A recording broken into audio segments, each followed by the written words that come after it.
mal e guia-me pelo caminho eterno. Amém. Eu quero nessa noite acompanhar a minha esposa e toda essa caravana, meu irmão Horácio, filho Romeu, pastor Romeu, esposa, Leuzê, tio Silvanda, Nonato, Liana, irmã Liana, Cecília, toda essa caravana, sabe, quase 10, né? Acho que é 6, 10 pessoas. 10. E acompanhado com eles, eu quero dar a Deus a minha palavra de gratidão pelo privilégio que Ele nos concede estar com vocês. Amém, Senhor. Nessa noite. Quero cumprimentar aqui o pastor Jonas, a Josi, minha irmã, e para mim é uma alegria muito grande poder estar com ele nesse momento e vê-los trabalhando no reino de Deus. Amém. Isso é muito importante. Amém. Que Deus os abençoe grandemente. Sei que a vinda quase 300 quilômetros para vir a cada 15 dias demanda um esforço e Deus recompensará. Abençoe suas filhas, dando-lhe a graça. E quero também cumprimentar a pastora Ângela, né? A pessoa que está aqui coordenando esse trabalho, também com a sua família. Que Deus te abençoe, te recompense, dê muita graça no pastoreio, né, desse rebanho. E quero cumprimentar a irmã Francisco, eu queria conhecê-lo de perto, saber da sua fé, da sua firmeza, do seu trabalho. Deus te abençoe grandemente. Amém. E eu quero cumprimentar cada um de vocês. Amém. Eu não sei os nomes, mas que Deus abençoe. Glória a Deus. Recompense os vossos passos e vocês formem aqui uma família, fazendo a obra de Deus, ganhando buíque para Cristo. Em nome de Jesus. Fazendo a sua parte, Deus recompensará. Meus amados, eu quero só uma informação que eu quero dar, já que a irmã está falando sobre pedindo uma oferta, a gente não pede. E nem toquei nesse assunto. Mas como ela estava falando de oferta, eu quero só informar que a igreja Imperatriz, nós estamos hoje com 517 missionários espalhados pelo mundo. Glória a Deus. São 30 nações onde nós estamos trabalhando. E agora no dia 15 deste mês, agora, chegando para terça, quarta-feira, dia 15, nós vamos fazer a formatura de 46 novos missionários. Glória a Deus. Pessoas que estão vindo de várias partes do mundo, várias partes do Brasil, que a igreja prepara esses missionários e os envia ao campo. Que Deus assim nos abençoe. Amém. Glória a Deus. Aqui está uma palavra que eu considero muito profunda, que nós deveríamos assim dizê-las do profundo de nossa alma para Deus. Sonda-me, ó Deus, e conhece o meu coração, e conhece os meus pensamentos. Vê se há em mim alguma coisa errada, algum caminho mau, e me guia no caminho eterno. Deve ser esse o sentimento de cada cristão verdadeiro. Amém. Para que, colocando, como diz em Hebreus 4,13, nós estamos nu e patente diante dos olhos daquele com quem nós vamos tratar. Quer dizer, tudo está às claras. O Senhor olha para nós, Ele tem um diagnóstico perfeito. Mas nós estamos dizendo, Senhor, nos sonda e nos conhece. Vê se há algum caminho errado. E eu queria aqui, compartilhando com você a palavra, eu vou dizer duas coisas, vou usar o celular. Porque hoje é um instrumento que está na mão de todo mundo. E o meu é bom que dá obra assim. Um celular desse. Deixa eu primeiro falar um assunto para vocês entenderem, antes de entrar exatamente nesse tema.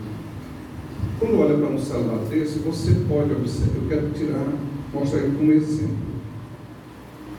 Tudo que existe no planeta Terra, ou na própria Terra, ou nos céus que conseguimos ver, tudo está dentro de uma terceira dimensão. Todas as coisas. O que é a terceira dimensão? A primeira dimensão seria uma largura.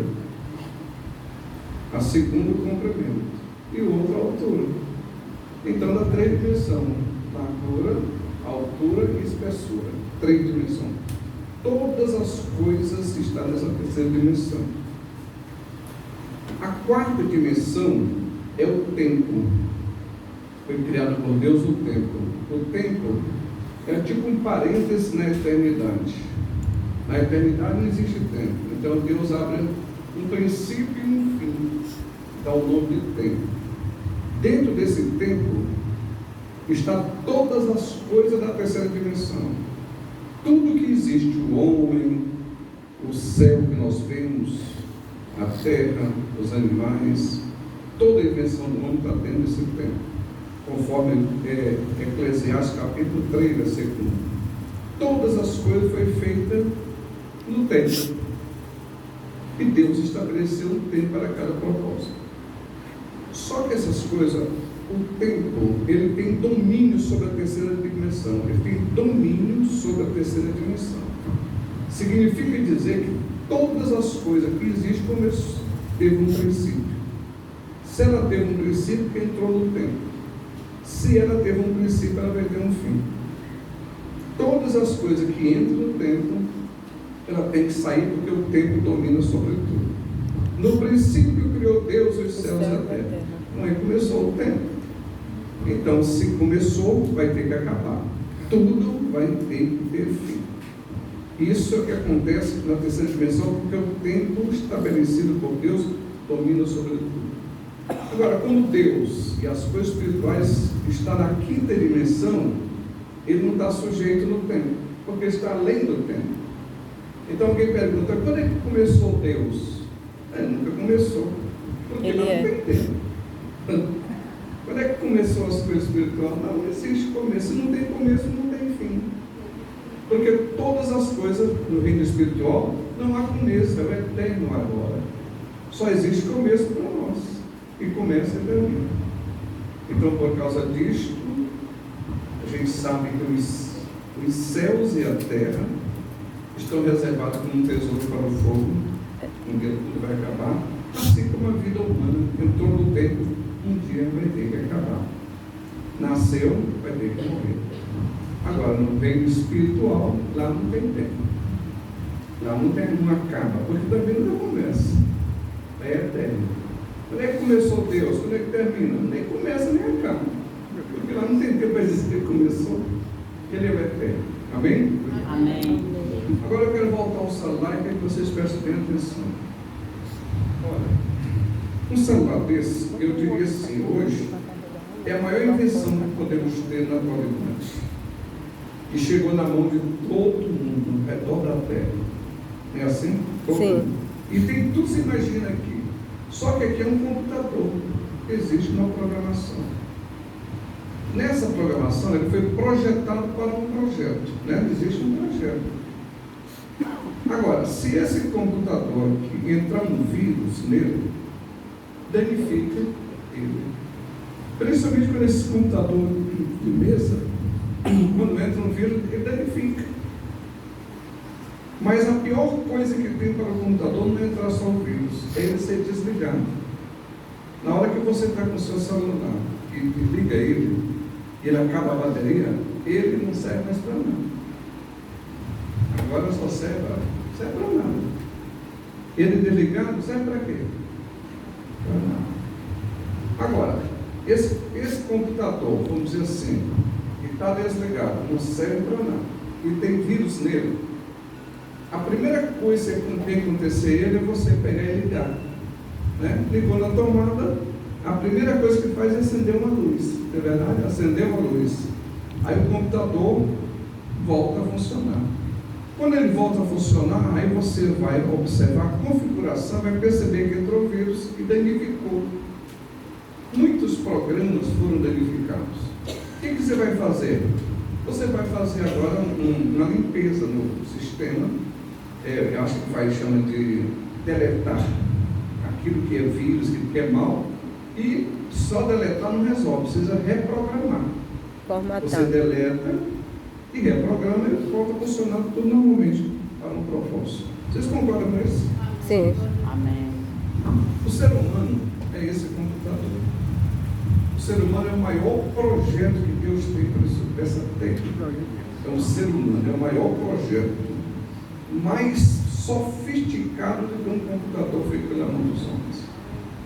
Segundo a ciência, o ser humano não consegue explorar 10% do seu potencial, do seu QI. 10%. Quem faz 10% é extraordinário. A gente encontra criança, eu estive vendo no YouTube, uma criança talvez de 3 anos, tocando um piano, coisa extraordinária.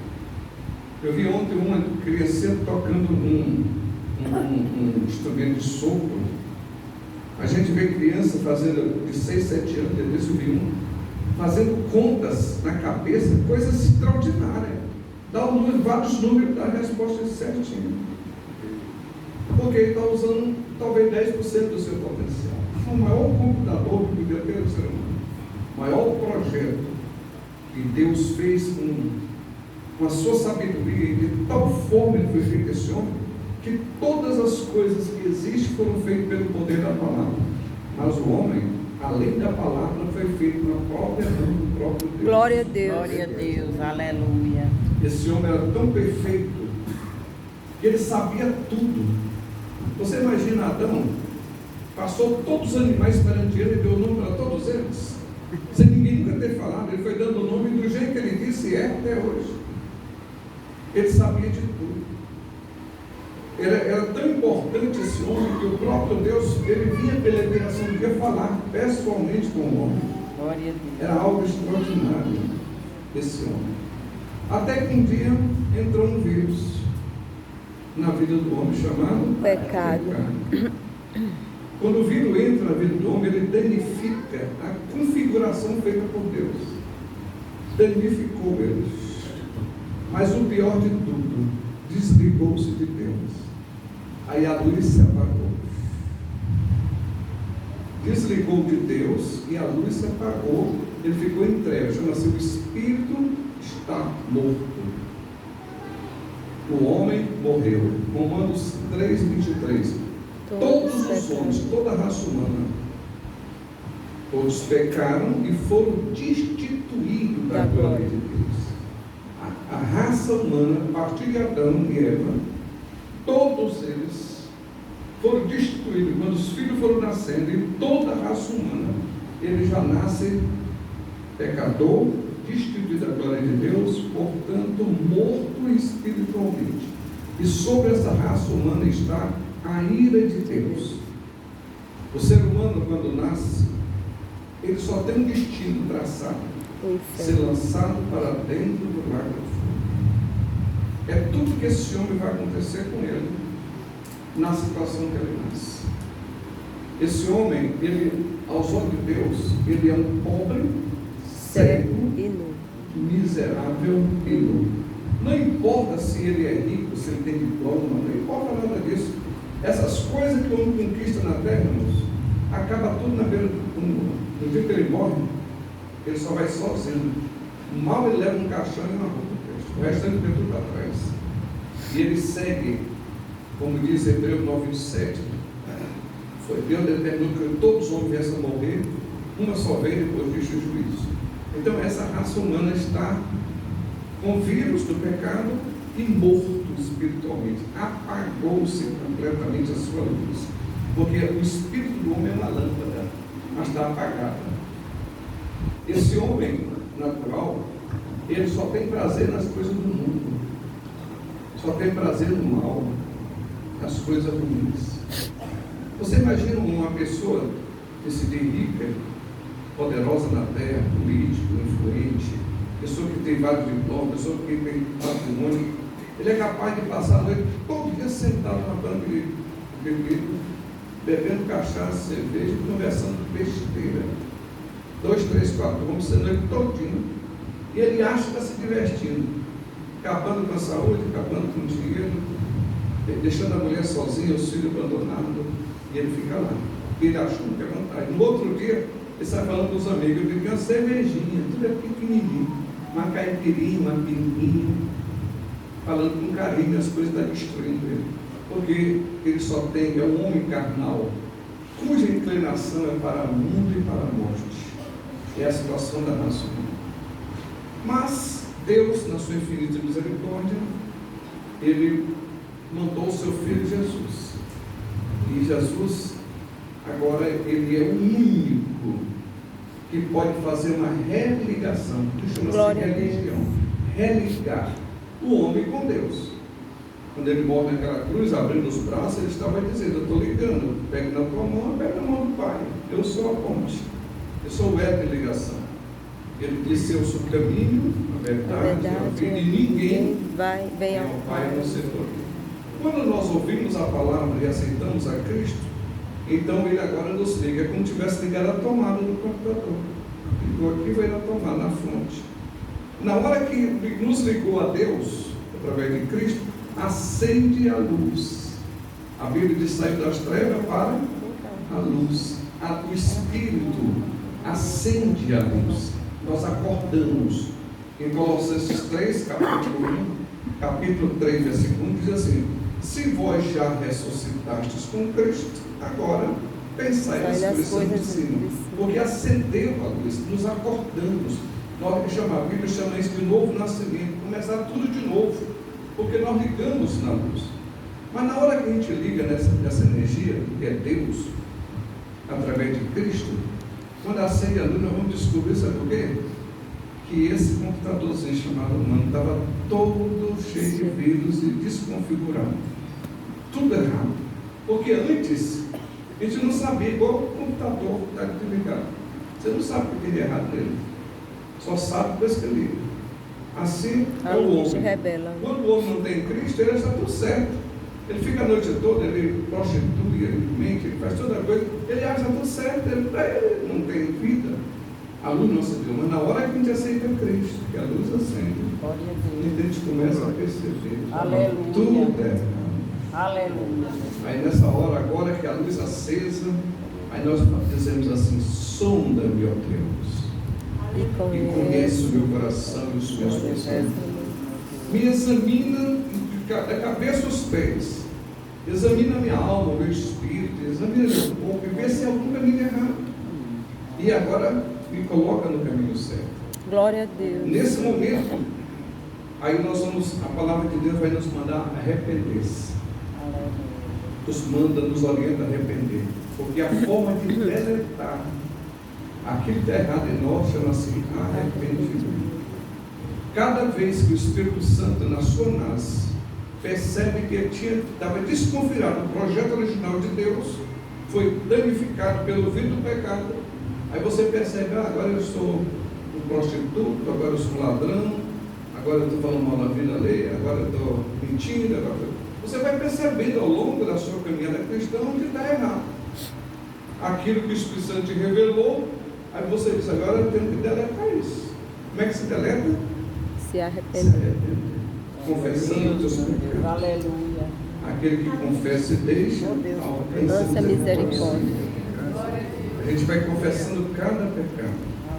É bem verdade que às vezes confessa hoje, como disse aí a oração do bombeiro, perdoa para amanhã, né?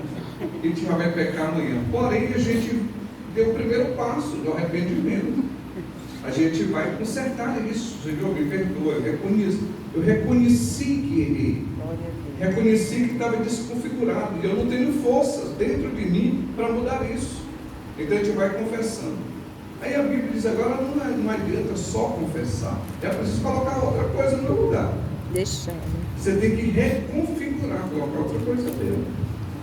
Filipenses 4:8 diz: agora, tudo que é bom, tudo que é amável, tudo que é de boa fama, se é algum louvor, se é alguma virtude, nisso você pensa. Porque o pensamento que é a coisa mais importante, porque em 1 Coríntios 2,16 diz assim: agora o Senhor nos deu, sabe o quê? Uma mente de Cristo. Glória a Deus. Uma mente. Você sabe que essa mente nossa, ela é a mente dos 5 sentidos, a mente natural dos 5 sentidos, que domina os 5 sentidos. Quais são eles? A audição, a visão, o paladar, o tato, o olfato. Quem faz a percepção do mundo que nós vivemos é a mente pelos 5 sentidos do corpo. Vai captando tudo. Você já percebeu que quando você está dormindo, que a mente descansa, você não sabe de nada? Você se desliga do mundo? Porque a mente foi descansar. Glória a Deus. Ela acorda, ela se sintoniza tudo. Aleluia. Pois é, essa é a mente carnal. Mas agora você precisa ter a mente de Cristo. Uma mente espiritual. O homem espiritual para que ele perceba as coisas espirituais. Glória a Deus. Aquilo que o homem natural não consegue entender, em Coríntios 2,14, que ele não entende nada, o homem natural não entende nada, e nem compreende os homens espirituais. Só quem entende tudo quem é espiritual, quem recebe a mente de Cristo. Glória a Deus. Então, essa mente de Cristo, ela percebe quando você está errado. Aí eu percebi, eu estou errado. Então agora eu vou pedir perdão. Agora eu preciso colocar. Então você vai preparar essa mente, tudo que é bom. Aí você vai fazer o quê? É através desse livro, desse manual, é que você vai agora configurar a sua mente, configurar esse seu computador espiritual. Aleluia. Glória a Deus. A Bíblia diz assim: rogo-vos, pois, irmãos, Que Romanos capítulo 12, que apresenteis o seu corpo em sacrifício vivo, que é santo, que é agradável a Deus. Isso é a forma do culto nacional. Mas ele diz: e não vos conformeis com este mundo, mas o que? Transformai-vos pela renovação da vossa mente. Porque só assim você vai compreender qual é a boa, perfeita e agradável vontade de Deus. Se você não configurar a tua mente com a palavra de Deus para que haja transformação, a gente continua sendo material. O apóstolo pode saber que no meio de vocês, aos crentes carnais, nunca se tornam espirituais, sempre carnal. É preciso ser espiritual. Você ter uma mente de Cristo. É bem verdade que para ter uma mente de Cristo, irmãos, ela é um preço. O apóstolo diz em Gálatas 4,19: eu sofro as dores de parto até que Cristo seja formado em você. Significa que Cristo tem que ser formado em nós pela renovação da mente, para que a gente tenha uma visão de Deus, para que a gente seja configurado de novo com um programa que Deus quer. Qual é a vontade de Deus? Qual é o plano perfeito de Deus? Tem que estar na nossa mente. Para a gente saber viver no mundo, saber se posicionar em todas as áreas da vida. É igual o computador, ele tem que estar perfeito de novo segundo o que foi programado, para poder cumprir todo o papel. Glória a Deus. Se não tiver configurado adequadamente, ele não vai fazer o objetivo. Assim somos nós. É preciso estar de novo com a nossa mente transformada, espiritual, compreender a vontade de Deus, para você saber caminhar nesta vida como homem, como mulher de Deus, refletindo na sua vida a beleza e a glória de Cristo. Glória a Deus. Para que o mundo olhe para nós e veja a sua luz. Porque você não pode viver o que você acha, o que você pensa. Nós não somos chamados para viver. Você acha que um computador desse pode fazer o que quer? Ele não pode, ele foi programado. Não é assim? Ele é programado. Ele não faz o que quer. Ele não tem autonomia. Os melhores programas, computador, seja o que for, o mais bem programado do mundo, ele obedece. O criador dele dá certa autonomia para ele fazer algumas coisas, até fazer conta, fazer tanta coisa pode fazer, mas só vai até um limite que foi determinado. Ele não tem vida. Assim somos nós. Nós não podemos fazer o que nós queremos. É por isso que a gente ora, Pai Nosso, todos os dias, dizendo assim: venha a nós o teu reino. Seja feito o quê? A tua vontade. A tua vontade. Assim na terra como no céu. Seja feito na minha vida o teu querer, a tua vontade. E se entrega, para a gente não viver mais o que quer. É o Senhor que vai nos dirigir. É o Espírito de Deus que habita em nós, é que vai nos guiar como um pastor guia suas ovelhas.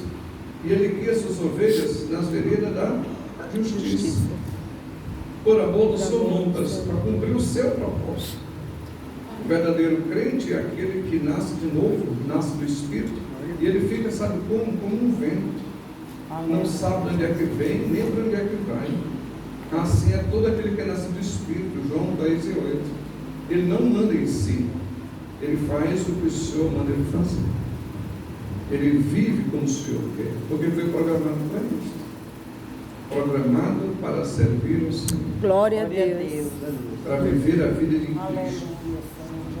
Olha-se para o apóstolo Paulo, quando ele diz em Gálatas 2:20: o eu já estou crucificado com Cristo. Quer dizer, esse homem natural, o eu, o verdadeiro Raul humano, tem que estar crucificado com Cristo. Agora ele diz: mas eu vivo, Não eu, mas Cristo Cristo que que vive. vive. Então é uma nova configuração, é uma nova forma de viver. Que cada um de nós precisamos viver o que Cristo quer. Glória a A Deus. gente não vive porque os outros vivem. A gente vive o que o Espírito quer. Por isso, sonda, meu Deus. Amém. Examina-me, Senhor. Vê Glória a o meu Deus. coração. Vê os meus pensamentos. Analisa tudo isso. Analisa também, Senhor, os conceitos, os preconceitos, todas as coisas a meu respeito. Mas vai me guiando pelo caminho eterno. Me faz andar de forma que a minha vida cumpra o teu propósito. Essa é a boa, Glória a perfeita e Deus. agradável vontade de Deus. É a vida que o Senhor chama para viver e a vida melhor que tem. Eu fico observando qual é a melhor forma do computador viver. É ele estar sem vírus e cumprir o que o programador diz. Aceso, né? Com bateria carregada, cumprir o seu papel. Só que tem uma coisa, olha, o computador desse é perfeito, maravilhoso. Agora, ele está prontinho para atender qualquer coisa, mas só vai fazer quando o dono acionar. É assim? É. Ele está aqui, ó, tem WhatsApp, tem Instagram, tem não sei o quê, tem não sei o quê, porém, vai Precisa fazer ser. quando eu determinar. Assim somos nós.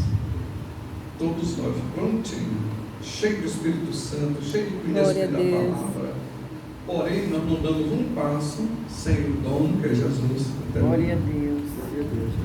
Grandes problemas acontecem às vezes até entre nós, obreiros, pastores, que quer fazer as coisas segundo a sua cabeça. Tem gente que quer pregar. Uma coisa muito simples, eu quero pregar, mas eu quero pregar o que eu quero. Não é o que eu quero. Eu tenho que falar com o Espírito Santo. Tá, Glória a Amém. Deus. Aí ele vai cantar um hino, você faz aí Uma imagina, playlist. para cantar um hino. Eu vou cantar um hino, ensaio para cantar um hino X. Você pode até cantar, mas você percebeu que o Espírito Santo não quer aquele hino, queria outro. O hino só vai atingir o objetivo se for aquela que o Espírito Santo quer que você cante. Glória a Deus. Porque se nós andarmos assim, é a melhor forma de viver. Glória a Onde Deus. você, é como se você não tivesse responsabilidade sobre você mesmo. Quem tem responsabilidade sobre mim é Deus. Se eu estou fazendo a vontade de Deus, Ele cuida de mim. Amém. Glória a Deus. Ele me dirige. E a gente vai vivendo isso. Por isso eu quero finalizar, eu sei que o tempo já acaba, também já vai ter uma oportunidade de falar. Mas eu quero ver se o divino o pastor Romeu, que é um pregador muito bom. Mas eu quero dizer para vocês, faça essa análise. Amém, Senhor. Glória a Eu Deus. tinha um pastor, a Jô se conheceu, o pastor Luiz Moreira dizia assim, ó, todo dia faça bote na balança, analise sua vida, vê como foi o dia. Aquele que fez de errado, peça perdão, não durma com Glória a pecado. Deus. Aleluia. Faça uma análise, já acerta a tua vida, porque no outro dia você se levanta para fazer a vontade de Deus. Glória a Deus. É tão bom viver a vontade do Senhor. É tão bom se deixar dirigir pelo Espírito. Quando está errado, você já sabe, se arrependa. Eu estou odiando fulano, por exemplo, estou odiando fulano. Então eu vou deletar isso. Eu vou deletar. Amar seus inimigos, então eu vou deletar. Não pode ter na minha configuração ódio para ninguém. Amém. Aí eu vou colocar o quê? Amor. Em vez de odiar, eu vou amar. E você tem que provar isso. Trabalhar a tua mente pelo poder da palavra até que você ame a pessoa. Porque você está sendo desafiado a amar, não é com o teu amor, é com o amor de Deus. Glória a Deus. A força que está em nós não é a nossa, é a de Deus. Né? Quando diz o Salmo 27, o Senhor é a minha força e a minha salvação. A quem temerei? Aí eu não tenho capacidade de amar fulano, porque ele magoou muito. Tudo bem, o Senhor entende isso. Salmo 103 diz, eu sei que tu é pó. Eu conheço a tua estrutura, eu sei que tu é pó. Mas eu quero que tu perdoe. E agora tu deixa a minha força, o meu poder, o meu amor. É através da minha força que tu vai amar, que tu vai perdoar, é que tu vai pregar, é através do meu poder, não do teu. Você tem que entender que a sua vida agora, quem mora nela é Cristo. E Ele vai amar através de ti, vai Glória a evangelizar, vai cantar, tudo. Eu acho até interessante que a gente aprendeu tanto a orar para dizer assim, no final diz assim, depois da oração, em nome de Jesus, né, gente? Oração, toda oração nossa é assim, em nome de Jesus. Está errado? Claro que não, está certo. Mas precisa entender. Como é que eu vou dizer no nome de Jesus se eu não tenho a comunhão com Jesus? Como é que, por exemplo, o pastor Jonas é o pastor da igreja e o irmão chega aqui e fala o nome dele sem falar com ele primeiro? Você não está autorizado enquanto ele não te der essa ordem. Assim com Jesus. Quando você for orar ao Pai, no nome de Jesus, tem que ter comunhão com Jesus. Amém. Glória a Deus. Porque esse é um problema que nós enfrentamos. Porque a gente vai orar, usa o nome dele, mas não falou nem com ele, não sabe de nada. E Jesus disse, ele disse, olha, eu te dou meu nome, você pode usar meu nome. Mas quando for usar meu nome, tem que saber se eu quero isso. Em João 15:7 ele diz assim, se você estiver em mim, e as minhas palavras estiverem. A minha palavra não tem ti. Aí tudo que tu disser vai acontecer. Em nome de Jesus. Então, quando Jesus disse também em Marcos 11:23, 24, ele vai dizer assim, tudo que você for pedir orando e crer que já recebeu, né, já falou com ele, recebeu, então isso vai acontecer. Glória a Deus. Então, tudo é bem explicado na palavra, só precisamos entender todo esse processo para que tudo funcione.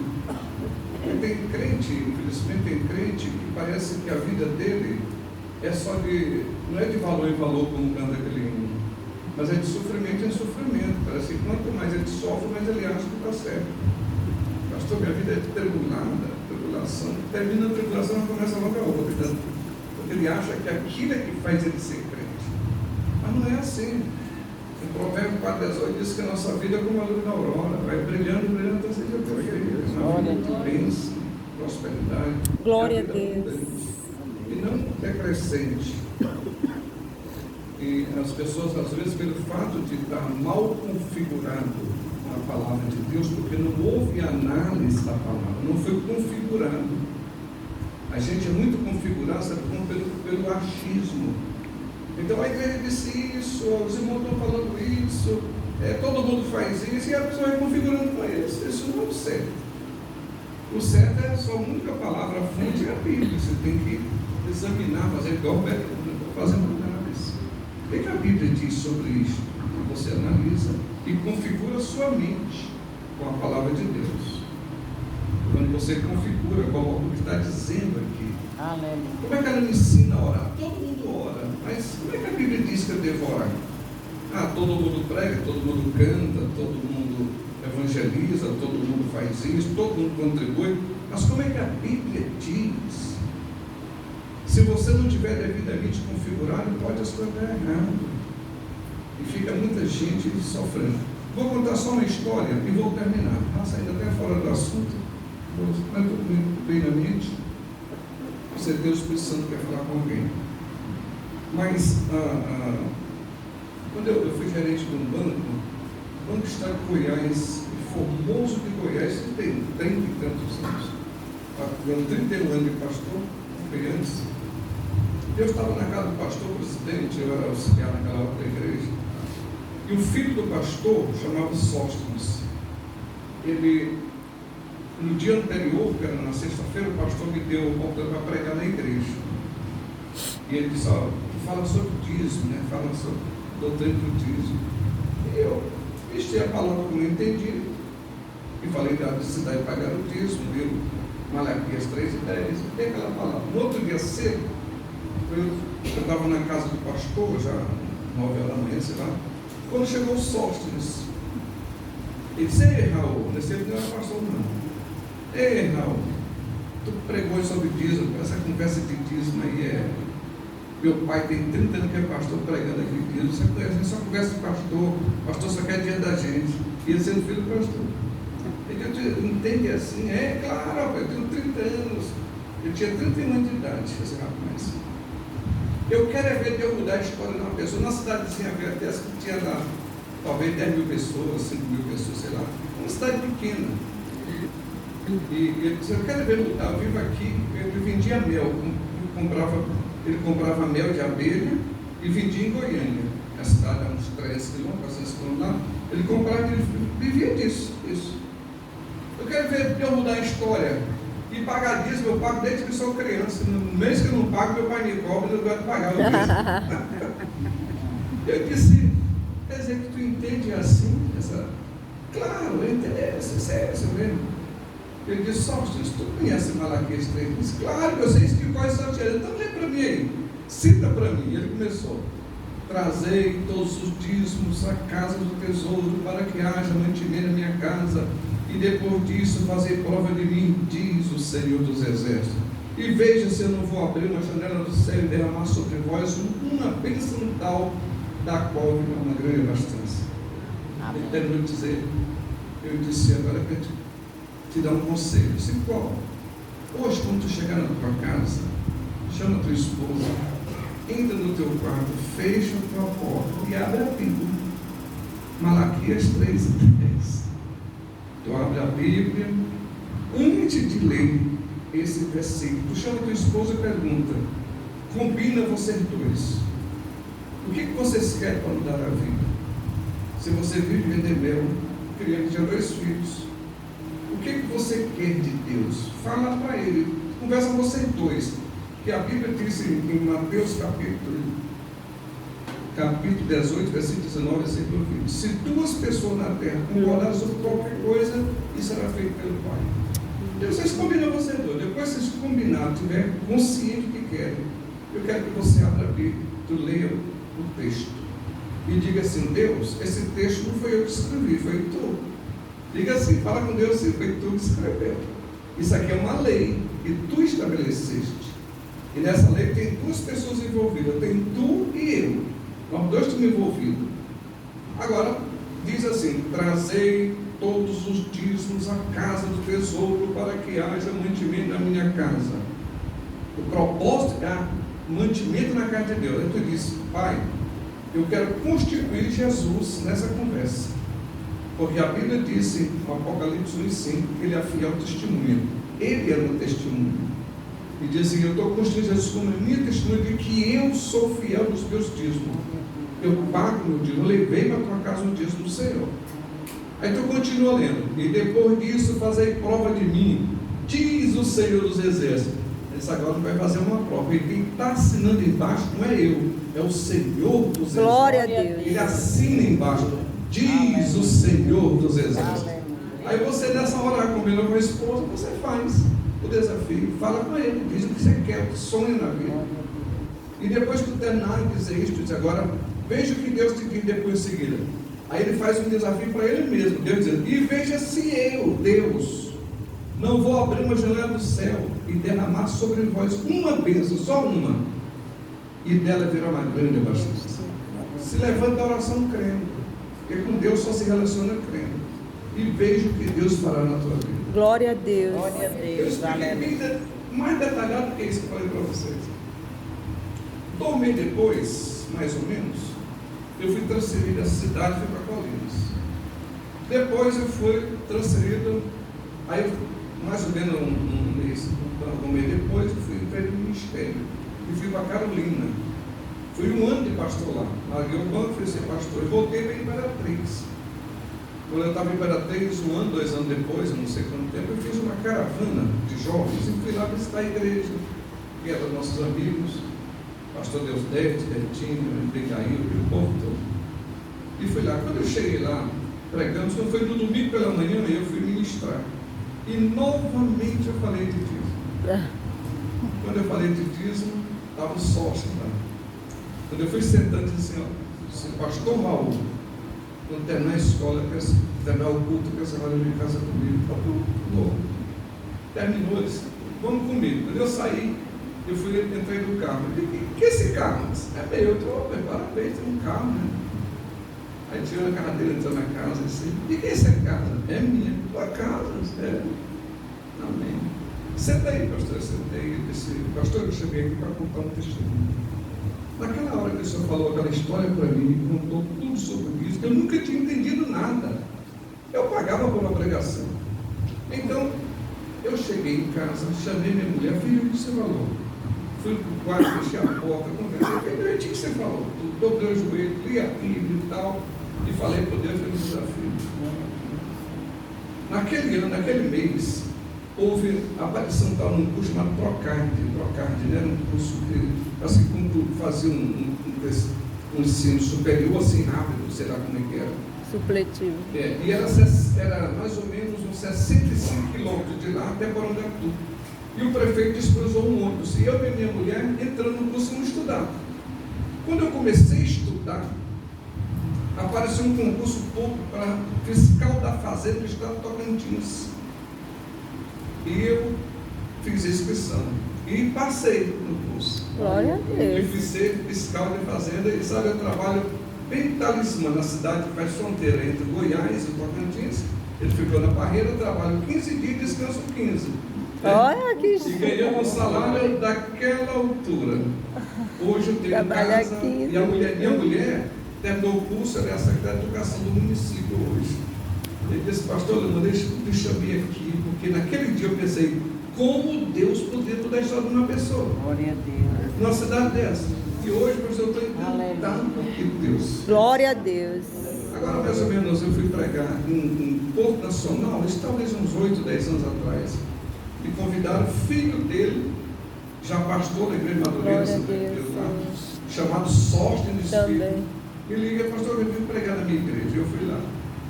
Aí quando eu chegava no hotel, na hora que eu cheguei no hotel, chegou o pai, todo mundo.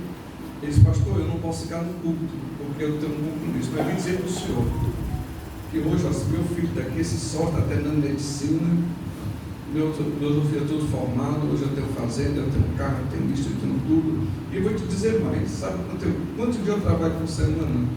Uma semana. Sabe quanto eu ganho? Mais do que o governador do estado. O meu salário é maior do que o do governador.